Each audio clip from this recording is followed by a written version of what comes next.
Hi friends, welcome to our channel. ఈ సమ్మర్కి ఇంట్లో ఉండే వాటితోనే చాలా ఈజీగా అందరికీ నచ్చే విధంగా కుల్ఫీని ఏ విధంగా తయారు చేసుకోవాలో ఈ వీడియోలో చూసేద్దామండి. ఇప్పుడు స్టవ్ మీద ఒక గిన్నె పెట్టేసుకొని అందులో 1/2 లీటర్ ఫుల్ ఫ్యాట్ మిల్క్ అనేది తీసుకున్నాను. ఇవి కాగేలోపు ఒక మిక్సీ జార్లో జీడిపప్పు, బాదం, 2 ఇలాచీలు తీసుకున్నాను.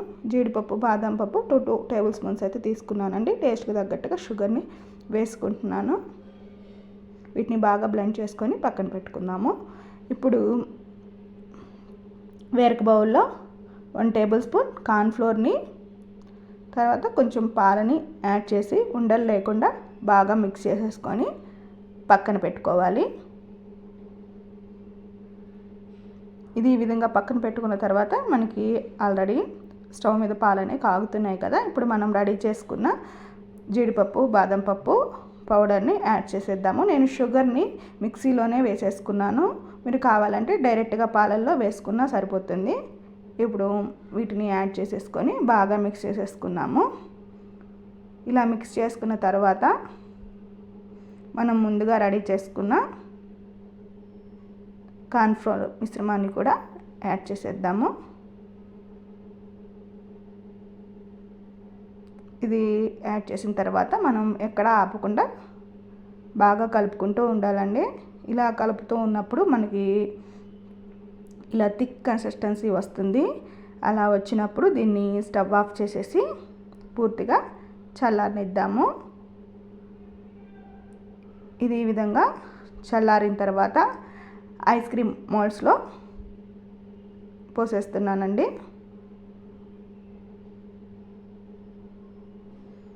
మీరు ఐస్ క్రీమ్ మోల్డ్ కనుక లేకపోతే ఇలా డైరెక్ట్గా స్టీల్ గ్లాస్లో పోసుకొని చూడండి. ఈ విధంగా ఐస్ క్రీమ్ మోల్డ్స్ లేకపోతే గ్లాస్లో అయినా పోసేసుకోవచ్చు. ఇలా గ్లాస్లో పోసేసుకొని దీనిపైన ఒక కవర్ కానీ క్లాత్ కానీ పెట్టేసి ఇక్కడ ఒక రబ్బర్ బ్యాండ్ అయితే వేసేస్తున్నాను.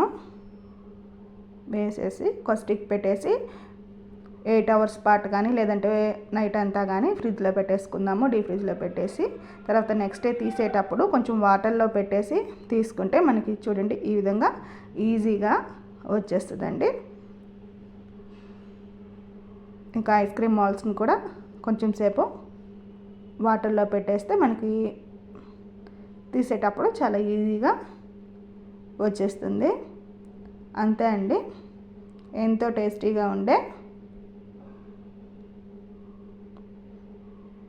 కుల్ఫీ అనేది మనం ఇంట్లోనే రెడీ చేసేసేయచ్చు. ఈ వీడియో కనుక మీకు నచ్చినట్లయితే please like, share and subscribe to our channel. Thank you.